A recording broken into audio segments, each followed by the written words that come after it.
historical trade routes of Najd and their profound impact on local and global exchange. Building on the theme of connectivity and exchange, our next session takes us further along these routes, exploring not only the economic, but also the cultural and artistic dimensions of transference across the Arabian Peninsula. It is my honor to introduce Professor Shomen, Director of the Arabian Research Center at the University of Liverpool. His lecture, titled Passage Through the Arabian Peninsula, Cultural and Artistic Transference in Oman and Saudi Arabia, will delve into the role of inland routes and geographic features like wadis in shaping trade, communication, and cultural exchange. This session is hosted by the Arabian Research Center. Please join me in welcoming Professor Shomen to the stage.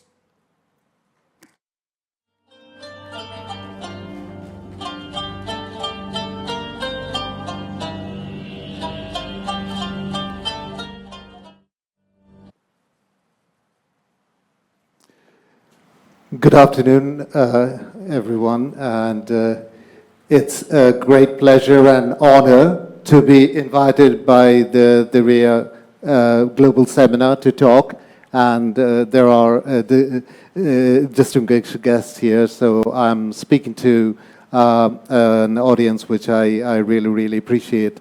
I'm going to talk about Arabia through the passages, and I am talking about, a part of this work will be about Oman, and part of that will be on Saudi Arabia. I need to know, yeah, okay. So just a quick overview. Part of that will be, as I said, on Oman, and part of that on Saudi Arabia. I will, so one of the things that we tend to forget is that these trade routes are especially through the Arabian Peninsula, are a very important part of how a number of very important routes, such as the Silk Route and what is called the Golden Route, that is the maritime trade routes across the Indian Ocean, they became connected. Of course, we talk about the Gulf and the importance of the Gulf in connecting these, but also it is very important that we understand this huge landmass which actually made the connection between a number of these important trade routes. And as a result of that, what happened is that this manifested itself in different kinds of activities. And therefore, one of the things that I'm suggesting here is that we need to look into, if we're talking about trade routes, if we're talking about connections across the Arabian Peninsula, we really need to take the entire Arabian Peninsula into account. And that's one of the things that I'm trying to do here by bringing together some aspects of the material that I have on Oman, and that's an area of specialism of mine, and the Saudi Arabian world, just to show that how many distinctive areas of activity there existed. But these areas, these provided that, as I say, the connection between both the maritime and the land routes over there. So first part of this is to do with a couple of Omani artistic traditions which found their way in from the Indian Ocean ports such as Kalhat, Korayat, but also Muscat later on, into the Dakhliya or the interior region of Oman, and how these actually brought together not only the movement of people, but also artifacts and the shift of human environments as well.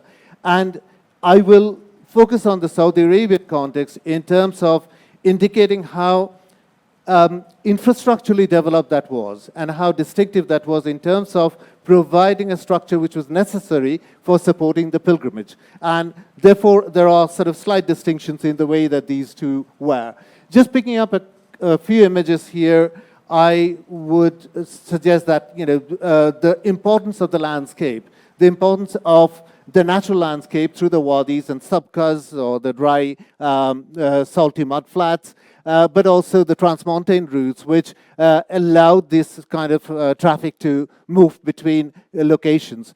At the same time, not only geographical formations, but also archaeological and cultural remains, such as, say, for example, on the left-hand side, the tombs, the pre-Islamic tombs on hilltops, or the stone cairns in the middle image, which provided the route. The stone cairns in the middle image is interesting because they also are connected to the reading of the passage of the stars, which allowed then that to be translated into the way that the time was calculated in the Falaj irrigation system. But also, at the end of the day, obviously, there were resting positions, stations, where local facilities such as souks, but also mosques and Falaj systems, majlis, sublers in Oman, they actually provided the kind of infrastructure, almost a kind of a latent infrastructure. Infrastructure being latent anyway, is what provided the context. So in 1656, we find this middle image of the mihrab, the decorated mihrab, which appeared in 1656 in a place called Sinau, as you can see, far down into the Omani heartland. Now, that's about 250 kilometers or more from any of these coastal ports that used to be active at that time. So the two mihrabs, one, as you can see, partly then covered over, and the other one is still intact and has been recently refurbished. They provide also the evidence of not only decoration, but also Chinese porcelain, and later on certain Persian imitation porcelain inserts as well in the form of plates, bowls, and so on. So these two things I will talk about, the decoration and the porcelain bowl inserts. But before that, if I can just give you a distinctive idea of how Omani mosques differed from the mosques in Saudi Arabia, but also in the Gulf area. So the mosque, what I would call a kind of closed box kind of form, whereby as opposed to, as you can see on the top right, the Bahraini mosques, which are much more open, frontally accessed, as you can see also in the Saudi examples, the two sketches over there, which are frontally accessed, which I would call a Liwan type mosque, whereas this is a closed box. And it's often the case that you would enter from the Barra, you would enter the mosque prayer hall and then turn at an angle to face the mihrab. So these are sort of interesting things which go back to even Yemen in Sana'a. What you can see a couple of examples from there where you have the exact kind of tradition. So it could be a kind of a typology that comes from an ancient South Arabian tradition than the North Arabian tradition, which is the Liwan one. So the one that I talked about, 1656, is not the first one that appears. In 1252 AD, we have the first decorated mosque, mihrab in Oman, in Saal, in Nizwa, in center, as you can see there. But also, little later, and I'll show you in a next slide, in Manah as well, which is farther south. And please note the location of Kalhat, which was one of the ports at that time under the Hormuzi rule. The decoration, as you can see here, is pretty well formed. It's very clearly accomplished. It is very well structured. And so it could be imagined that this was probably something that happened through the role of a very experienced craftsperson and who worked possibly in other locations as well. Now, if we go to Kalhat, as I was talking about, the Kalhat Mosque, which you can see the archaeological remains just near the shore, which was developed, which was around about the same time that it came up, around 1250s. And so it is quite a possibility that the craftsmen and the artisans who worked there also worked in this, because there is enough evidence to show that these two places were in contact with each other over various kinds of political maneuverings. And you can see a lot of the molds that you find in Kalhat, which are very similar to the ones that were used at that time in Nizwa as well. The mosque is, as I said, a Liwan type, which is very different from the other ones that we find in other locations. Now, fast forward 250 years, so from 1252 now to 1503, towards the end of 1503-4, we find another mihrab, which is in Mana, the location I showed you before, with a porcelain plate inserted into it. This is the first one, and that comes from 1503. And you see that that has got a strong connection with some of the wares that were in place at that time. Especially you see that through shipwrecks where large loads of those were actually found, like the Crescents one and the Phoenix in flight. These are sort of typical examples. Now, these inserts actually came through a whole series of trading routes, as I was going to show here. You can see across from the eastern side into Mana and Nizwa, I've pointed out in the red ones, but also the white route, which is the Somail Gap, which is one of the main routes that went through the center. But these routes actually connected up with Kalhat and Tiwi and Kurayat and various other locations. Now, what happened with the porcelain bowls and the growth of mihrab decoration in the 16th century is because of the confiscation of Nabahina Emirate property. Now, that Nabahina Emirate property, which was Suleiman bin Suleiman, whose property it was confiscated, his grandfather, Muzaffar, was actually in Kurayat and also had very strong trade relationships with Kalhat. So, and we know also that Turan Shah was helped, who was a Kalhati ruler, the Hormuzi ruler, who was helped by the Nabahinas, but also many other groups. And so as a repayment, gifts and repayments were actually initiated, and in form of money, but also in terms of goods. And that's really where some of the porcelain ended up in the central area. Another one in the 18th century, I show that, for example, that the current ruling Al-Busaid family, which comes from Adam down south, they moved through various locations like Mana, Nizwa, Barkat al-Mawz, Muscat, but also located themselves in Boshar. In Mana, in the middle image, you can see that they were in alliance with a particular tribal group called the Manadira, and they located themselves together. And as a result of that, what happened is that you see a settlement changing, reconfiguring. In Boshar, farther up, moving up, they also collaborated with one of the Falaj digging groups, which is Awamir, and they then set up two settlements, Fatah al-Busaid, but also Saad, which the two together created the Al-Busaidi base there. So it was about not only just these trade routes became the transfer of artifacts, but also they were about transfer of people, creating new environments and so on. But also there was a transfer of architecture. For example, that in Fatah al-Busaid that I was talking about, the fortlet, the castle type, is actually an emulation of some of the ones that were happening in Barkat al-Mawz previously in the 17th century, but during the Yariba Imamate. They emulated the plan forms, the typology, and then they translated that over.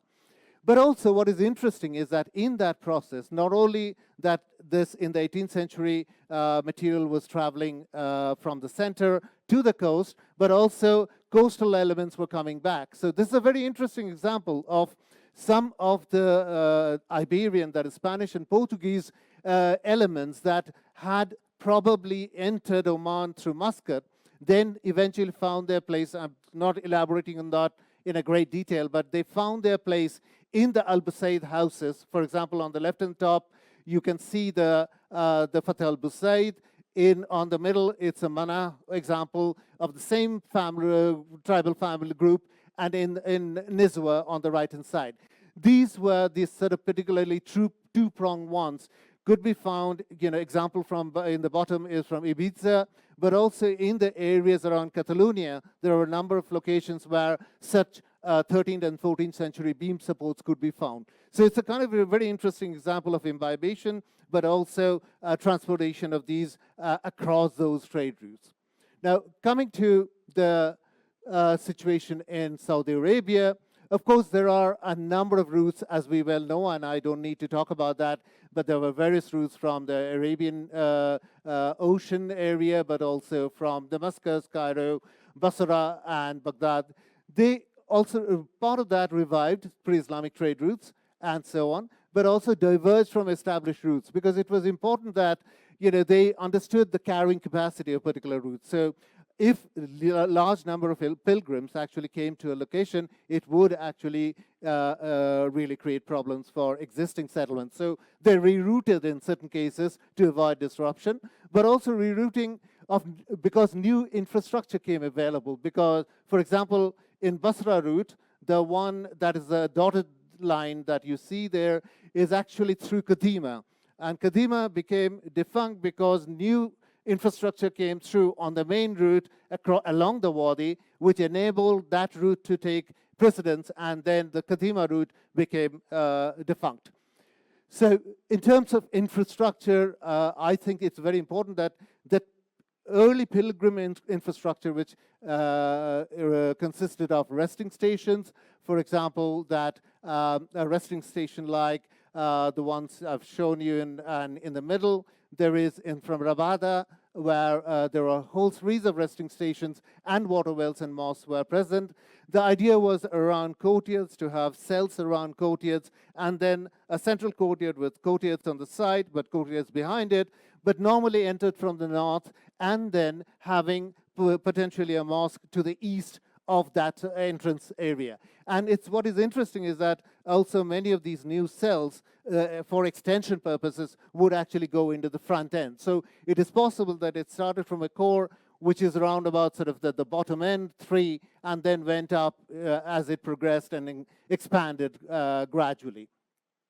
But they also had other kinds of fortified centers, for example, in Syria, and this is the Damascus route coming into Saudi Arabia, where you have fortified mosques, almost Khan-like establishments, and with mosques in the middle and water systems in the middle. Also notice how very different types of mosques emerge, as you can see in Rauda on the right, on the bottom area.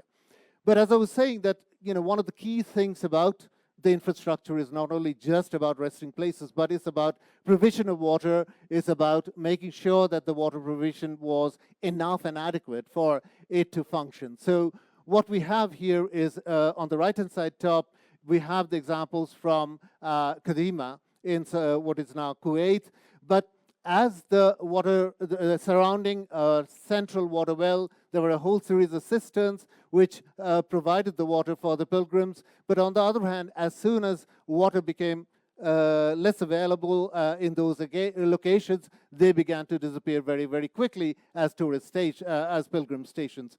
But water tanks had different forms and they had different types. So, for example, that you can see here, cistern types from rectangular to circular to much more elaborate during the Ottoman period.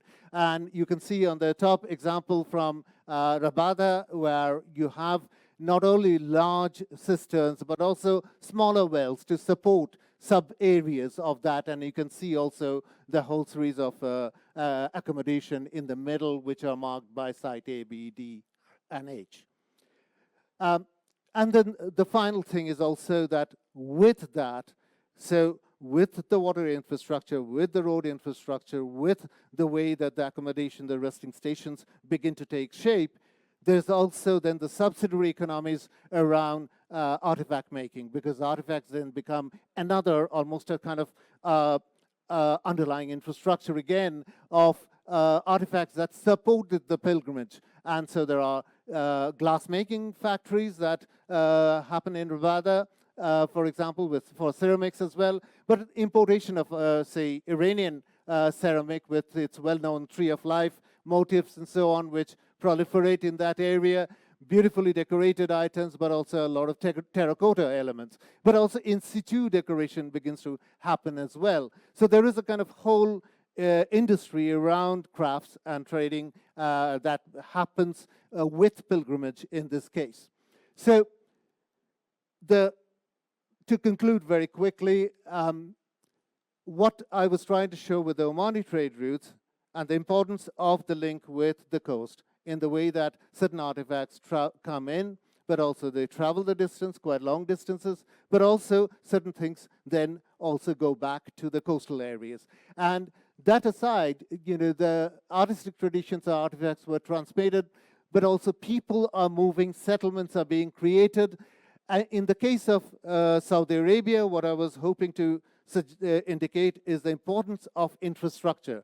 Sometimes the infrastructure is less important in the case of Omanis. Sometimes the infrastructure is incredibly important in the case of where we have pilgrimage routes. But these are very, very different things. These are very, very different activities. So in order to understand trade routes and their relationships, we need to really think about the Arabian Peninsula as a whole, to understand the different kinds of activities that are there happening, that used to happen, and how they came together and overlap. Thank you very much.